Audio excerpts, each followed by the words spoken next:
আজকের অঙ্কটি হচ্ছে 2021 সালের ডিগ্রি পরীক্ষায় 16 নম্বর অঙ্কটি, যেটা এটি আজকে আমরা সমাধান করব। আমাদের আজকের অঙ্কের রিকোয়ার্ড বলছে ইনকাম স্টেটমেন্ট, মানে প্রিপেয়ার ইনকাম স্টেটমেন্ট করার জন্য, মানে বিশদ আয় বিবরণী প্রস্তুত করার জন্য বলছে। পরেরটা বলছে ওনার সিকিউরিটি স্টেটমেন্ট করার জন্য, মানে মালিকানা সত্ত্ব বিবরণী করার জন্য বলছে। 3 নম্বর রিকোয়ার্ড বলছে balance sheet, classified balance sheet, মানে আর্থিক বিবরণী করার জন্য বলছে। তাহলে শুরু করি আমাদের আজকের রিকোয়ার্ড ইনকাম স্টেটমেন্ট।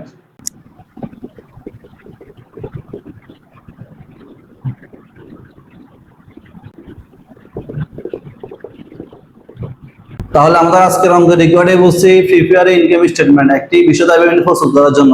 প্রথমে আমাদের বিশদ আয় বিবরণী করতে হলে আমাকে অবশ্যই লক্ষ্য রাখতে হবে যে প্রতিষ্ঠানটি আছে, প্রতিষ্ঠানটি কোন অবস্থায় আছে। এটা কি উৎপাদনকারী প্রতিষ্ঠান নাকি সেবামূলক প্রতিষ্ঠান? এখানে দেওয়া আছে সার্ভিস রেভিনিউ। সার্ভিস রেভিনিউ দেওয়া থাকলে বুঝবেন কি সেবামূলক প্রতিষ্ঠান।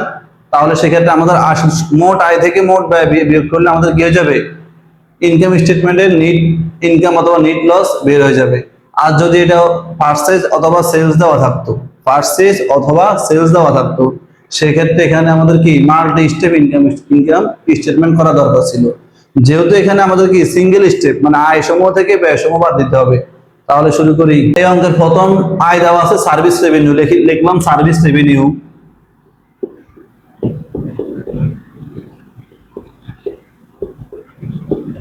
সার্ভিস রেভিনিউ মানে হচ্ছে সেবায়। সেবায় দেওয়া আছে এই অঙ্কে সার্ভিস রেভিনিউ হচ্ছে সেবায়, আর সেবায় দেওয়া আছে 13,620 টাকা। লিখলাম 13,620 টাকা। এখন দেখতে হবে এটার সাথে কোনো সমন্বয় আছে কিনা। যদি আয় একটা দেওয়া থাকে, কোনো সমন্বয় দেওয়া না থাকে, সেক্ষেত্রে আমাদের সরাসরি হাত কলমে টাকা লিখলে হবে। আমাদের 5 নম্বর সমন্বয় একটা আছে সার্ভিস নিয়ে। সার্ভিসটা কি বলছে? 5 নম্বর সমন্বয় সার্ভিস প্রোভাইডেড, সেবা প্রদান করা হয়েছে বাট কিন্তু আনবিল্ড, এখনো টাকা পাওয়া যায়নি, মানে বিলটা এখনো কি আছে? বকেয়া আছে। সাধারণত আমরা বকেয়া গুলো যোগ করি, যে কোনো খরচ বলেন আয় বলেন বকেয়াটা তার সাথে যোগ করি। যোগ অ্যাক্রুড রেভিনিউ, অ্যাক্রুড লিখতে হবে, মানে বকেয়া আছে। অ্যাক্রুড মানে কি?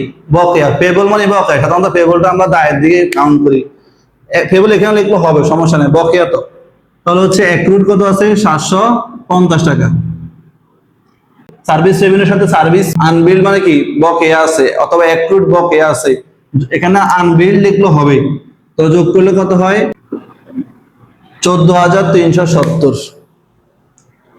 তাহলে যোগ করলে হয় 14,370 টাকা। এটা হচ্ছে কি টোটাল রেভিনিউ। Total revenue.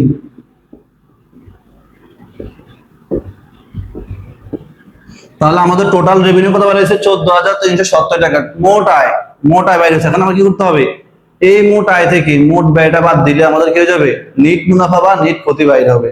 তো লিখলাম লেস এক্সপেন্স, ব্যয় সমূহ লেস এক্সপেন্স। এখানে ব্যয় কোনগুলো আসবে? এখানে আমাদের প্রতিষ্ঠানে যত ধরনের ব্যয় আছে সকল ব্যয় আমরা একসাথে লিখে দিব। কি বলছি? আমাদের প্রতিষ্ঠানে যত ধরনের ব্যয় আছে, মানে আমাদের পরিচালন ব্যয় আছে, অপরিচালন ব্যয় আছে, প্রতিষ্ঠানে যত ধরনের ব্যয় আছে ব্যয়গুলো আমরা এখানে সিরিয়ালে পর্যায়ক্রমে লিখে দিব। তাহলে আমাদের যেটা হবে, এই আয় থেকে ব্যয়গুলো বিয়োগ করলে নিট মুনাফা বা নিট ইনকাম বা নিট রেভিনিউ অথবা নিট লসটা বের হবে। তো শুরু করি। আমাদের কি এক্সপেন্স গুলো কি কি আছে? রেভিনিউর মধ্যে প্রথমে এক্সপেন্স দেওয়া আছে স্যালারিজ এক্সপেন্স, বেতন খরচ। স্যালারিজ এক্সপেন্স লিখলাম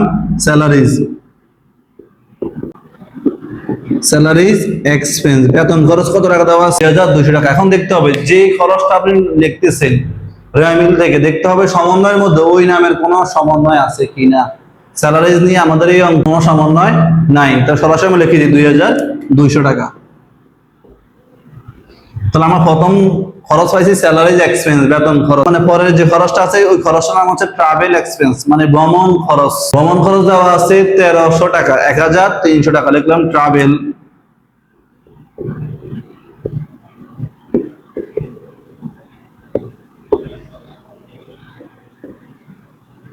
টাকা ট্রাভেল এক্সপেন্স নিয়ে কোনো সমন্বয় নাই এই অঙ্কে। পরেরটা দেওয়া আছে রেন্ট এক্সপেন্স, ভাড়া খরচ। রেন্ট এক্সপেন্স টাকা দেওয়া আছে 1200, এটা নিয়ে কোনো সমন্বয় নাই। রেন্ট এক্সপেন্স 1200 টাকা। তাহলে আমাদের পরবর্তী খরচের নাম হচ্ছে মিসেলেনিয়াস এক্সপেন্স, মানে হচ্ছে বিবিধ খরচ বা অন্যান্য খরচ। সাধারণত মিসেলেনিয়াস ওয়ার্ডটা অনেক বড়, আমরা সংক্ষেপে লিখি। তো লিখি মিসেলেনিয়াস এক্সপেন্স, এর নাম হচ্ছে অন্যান্য খরচ বা বিবিধ খরচ। এখানে টাকা দেওয়া আছে 200, এখানে কোনো সমন্বয় নাই। তাহলে আমাদের হচ্ছে মিসেলেনিয়াস এক্সপেন্স হচ্ছে 200 টাকা, এখানে কোনো কি নাই, সমন্বয়। আমাদের র্যামিলের মধ্যে আর কিছু নাই। এবার আমরা সমন্বয় যাই, সমন্বয় থেকে কি কি খরচ লেখা যায় এই অঙ্কের মধ্যে। আমাদের 1 নম্বর সমন্বয় বলছে সাপ্লাইজ অন হ্যান্ড, সাপ্লাইজ হাতে আছে বা সাপ্লাইজ মজুদ আছে। সাধারণত র্যামিলের যে সাপ্লাইজটা আছে, আমরা ওই সাপ্লাইজটা আনছি ব্যবহারের উদ্দেশ্যে। এখন একটা মেয়াদ শেষ, অর্থাৎ বছর শেষে দেখতে পাচ্ছি যে আমাদের কিছু অংশ সাপ্লাইজ আমার হাতে অবশিষ্ট আছে, মাঝখানে কিছু অংশ সাপ্লাইজ আমার হাতে নাই। যে সাপ্লাইজ গুলো কমে গেছে, মানে র্যামিলের যে সাপ্লাইজ থেকে সমন্বয় সাপ্লাইজের পার্থক্যটাই হচ্ছে সাপ্লাইজ এক্সপেন্স। এই অঙ্কের জন্য লিখলাম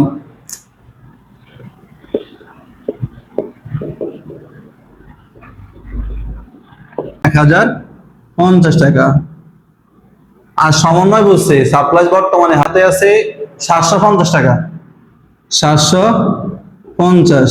তাহলে মাঝখানে কত টাকা সাপ্লাইজ আমরা ব্যবহার করছি? 300 টাকা। লিখলাম সাপ্লাইজ এক্সপেন্স 300। সমন্বয় ডেপ্রিসিয়েশন অন টাকা 500 পার কোয়ার্টার। পার কোয়ার্টার মানে কি? 4/1, 4 ভাগের 1 অংশ। এখন দেখতে হবে র্যামিলটা কি 1 বছরের আছে নাকি 3 মাসের আছে। যেহেতু 1 বছরের 4/1 অংশ কত? 3 মাস। দেখতে হবে র্যামিলটা কি 3 মাসের নাকি 1 বছরের। আমাদের এখানে র্যামিলটা হচ্ছে 3 মাসের। কি বলছেন? জানুয়ারি 1 থেকে জানুয়ারি, ফেব্রুয়ারি, মার্চ 31, 3 মাসের র্যামিলটা দেওয়া আছে। পরে হেডলাইনে লেখা আছে, আমরা দেখিয়ে।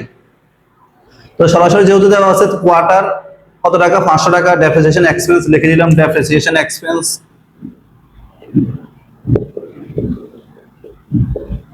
500 টাকা। পরে সময় বলছে interest accrued on 6 month on notes payable, issued January 1, টাকা 300। বলছে কি ইন্টারেস্ট বকেয়া আছে কিসের? নোটস পেয়েবলের সুদ বকেয়া আছে 300 টাকা বকেয়া আছে। সরাসরি আমরা যে টাকাটা আছে টাকাটা লিখে দিই। কেন আমরা 300 টাকা লিখবো? কারণ এখানে লেখা আছে জানুয়ারি 1 তারিখে নোটটা ইস্যু করা হয়েছে। যেহেতু আমরা জানুয়ারি 1 তারিখে ইস্যু করছি, তাহলে আমরা 3 মাস ব্যবহার করছি। আর সুদও 3 মাসেরটাই বকেয়া আছে। সুদও কি আছে? 3 মাসেরটা বকেয়া আছে। তাহলে আমরা 3 মাসের টাকা লিখে দিবে সরাসরি।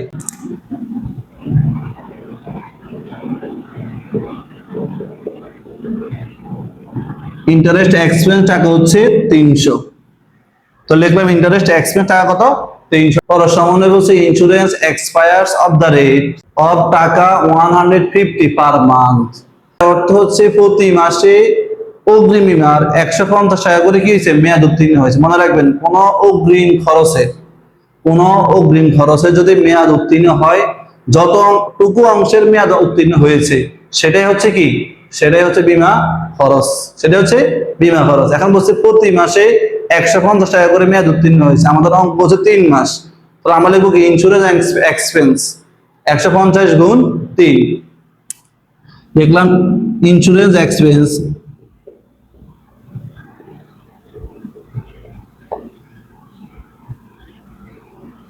150 গুণ 3, সরাসরি লিখলাম কত? 450। আমাদের এই অঙ্কের আর কোনো সমন্বয় নাই। তাহলে আমরা যোগ করি, কত টাকা হয় এখানে?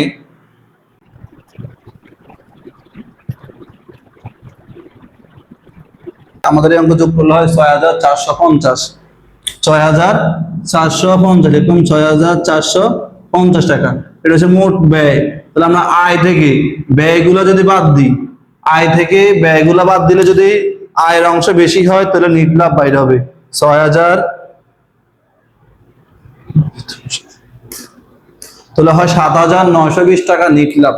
7920 টাকা। এটার নাম হচ্ছে নিট ইনকাম। এটার নাম কি আসছে? আমাদের এই যে 7920 টাকা, এটার নাম হচ্ছে নিট ইনকাম বা নিট রেভিনিউ। আশা করি আমাদের 1 নম্বর রিকোয়ারটা সবাই বুঝতে পারছেন। তাহলে আমাদের এই অঙ্কের রিকোয়ার্ড বি হচ্ছে ওনার সিকিউরিটি স্টেটমেন্ট না। তাহলে আমরা শুরু করি আমাদের ওনার সিকিউরিটি স্টেটমেন্ট। তাহলে আমাদের ওনার সিকিউরিটির প্রথম এন্ট্রি হচ্ছে ক্যাপিটাল, লিখলাম ক্যাপিটাল 20,000। এই যে ক্যাপিটাল মানে মূলধন, মূলধনের সাথে কি করতে হবে, নেট ইনকাম যোগ করতে হবে, লিখলাম যোগ net income.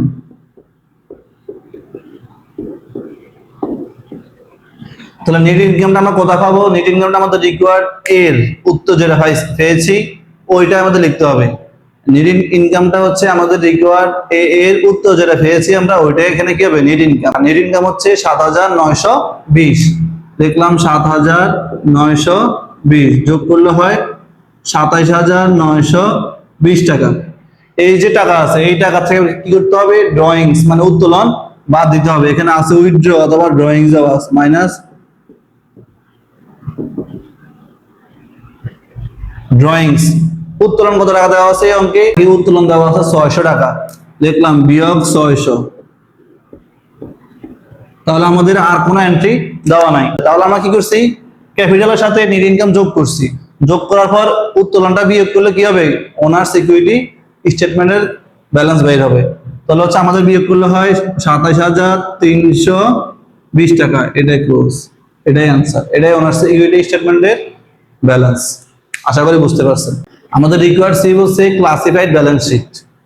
Classified balance sheet মানে কি, শ্রেণীবিন্যস্ত আকারে, মানে কোন সম্পদ কোন দিকে যায়, মানে চলতি সম্পদ, স্থায়ী সম্পদ, দীর্ঘমেয়াদী বিনিয়োগ, অলিক সম্পদ, এই চারটা সম্পদকে চার ভাগে ভাগ করতে হবে এবং দায়কে দুইটা ভাগ, চলতি দায় দীর্ঘমেয়াদী দায় ভাগ করতে হবে। মালিকানা সত্ত্বকে আলাদা করে লিখলে এটাই হচ্ছে কি ক্লাসিফাইড ব্যালেন্স শিট। তাহলে আমাদের অ্যাসেট, প্রথম অংশ হচ্ছে অ্যাসেট সম্পদ, এই সম্পদ দিকে প্রথম এন্ট্রি কি হবে, কারেন্ট অ্যাসেট, কারেন্ট অ্যাসেট চলতি সম্পদ।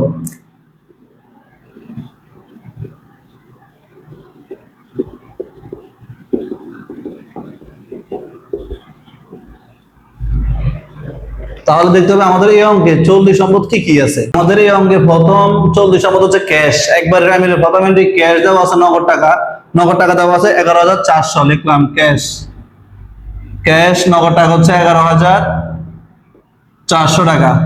এরপরে আমাদের পরবর্তী এন্ট্রি হচ্ছে কি অ্যাকাউন্টস রিসিভেবল, অ্যাকাউন্ট রিসিভেবলটা মিলে দেওয়া আছে হচ্ছে 5,620, আর 5,620 দেখতে হবে এই অ্যাকাউন্ট রিসিভেবলের সাথে কোনো সমন্বয় আছে কিনা। তাহলে আমাদের এখানে একটা সমন্বয় আছে, সমন্বয় নাম্বার হচ্ছে 5 নম্বর সমন্বয়, বলছে সার্ভিস প্রোভাইডেড বাট আনবিল্ড, বকেয়া সেবাটা অথবা প্রাপ্য সেবাটা কি করতে হবে, যোগ করতে হবে। তো লিখলাম সেবায় হচ্ছে 5,620, 5,620 যোগ unbilled, unbilled revenue, unbilled revenue হচ্ছে 750।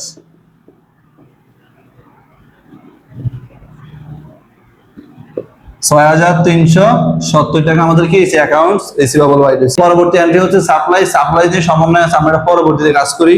এরপরে হচ্ছে প্রিপেড ইন্স্যুরেন্স, অগ্রিম বীমা, সরাসরি এখানে চলতি সম্পদ দেওয়া আছে, লিখলাম প্রিপেড ইন্স্যুরেন্স,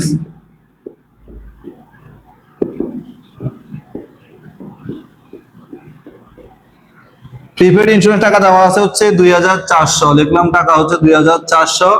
আমাদের প্রিপেড ইন্স্যুরেন্স নিয়ে একটা সমন্বয় আছে, সমন্বয় নাম্বার 4 বলছে insurance expense at the rate of টাকা 150 পার মান্থ, মানে প্রতি মাসে 150 টাকা করে কি হয় বীমা খরচ অতিক্রান্ত হয় অথবা শেষ হয়।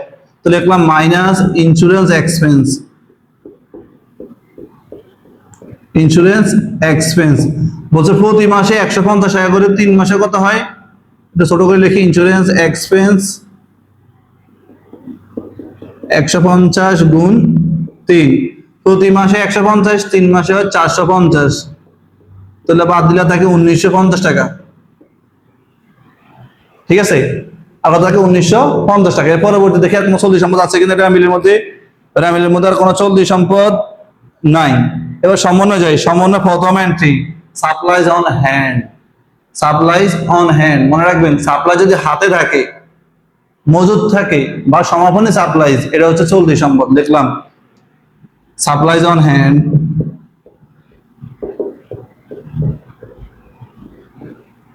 সাপ্লাইজ অন হ্যান্ড হচ্ছে 750। এই জন্য কি করি আমরা র্যামিল থেকে সাপ্লাইজটা লিখি নিই। মনে রাখবেন সাপ্লাইজ নিয়ে সম্ভাবনা থাকলে আগে সম্ভাবনাটা থেকে বিবেচনা করতে হবে, তারপর র্যামিল। আচ্ছা আমাদের হচ্ছে সাপ্লাইজ অন হ্যান্ড শেষ, আর কোনো কি নাই এই অঙ্কে, কারেন্ট অ্যাসেট আর নাই। তাহলে আমরা যোগ করি, আমাদের হচ্ছে কারেন্ট অ্যাসেটের যোগফলটা কত আসে। আমাদের হচ্ছে যোগফল আসে 20,470 টাকা কারেন্ট অ্যাসেট, লিখলাম 20,470 টাকা। আশা করি কারেন্ট অ্যাসেট সবাই বুঝতে পারছেন। এরপরে আসবে আমাদের ফিক্সড অ্যাসেট। ফিক্সড অ্যাসেট স্থায়ী সম্পদ, লিখলাম ফিক্সড।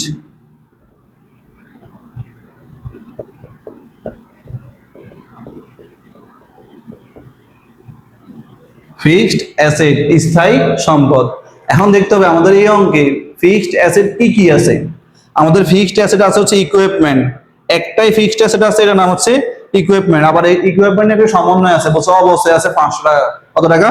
500 টাকা অবশ্যই আছে, লিখলাম ইকুইপমেন্ট।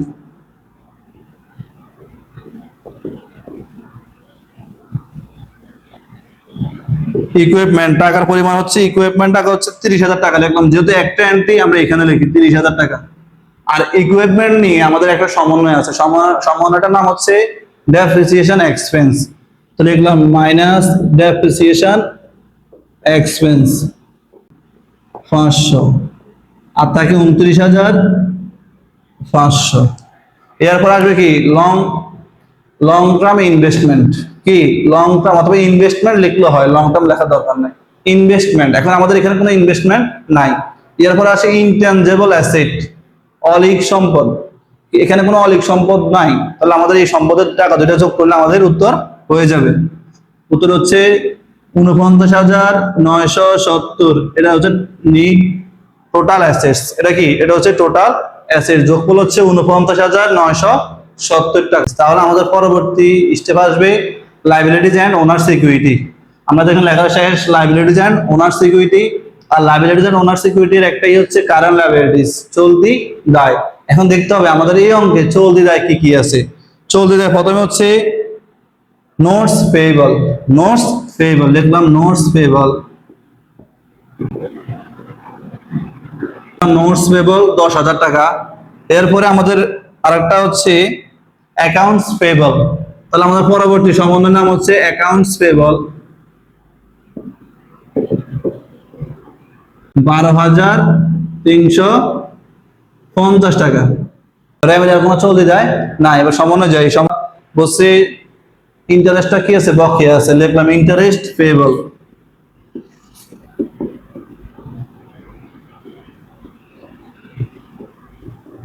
এই যে বলছে ইন্টারেস্ট অ্যাক্রুড, অ্যাক্রুড মানে বকেয়া, আর খরচের বকেয়া দায়, এই জন্য আমরা বলছি ইন্টারেস্ট পেয়েবল। টাকা বলছে কত টাকা? 300, লিখলাম 300 টাকা। ইন্টারেস্ট পেয়েবলের পরে আর কি নাই, আর কোনো চলতি দেয়। তাহলে এই 3 টাকা যোগ করলে কত হয়? 22,650। 22,650 টাকা যোগফল হয়। এরপরে আমাদের হবে কি লং টার্ম লাইবিলিটিস, কিন্তু আমাদের এখানে কোনো লোন নাই, লোন বা বন্ড কোনো কিছু নাই, তাহলে আমাদের এখানে লং টার্ম লাইবিলিটিস নাই। এবার লিখে দিবেন কি ওনার্স ইকুইটি।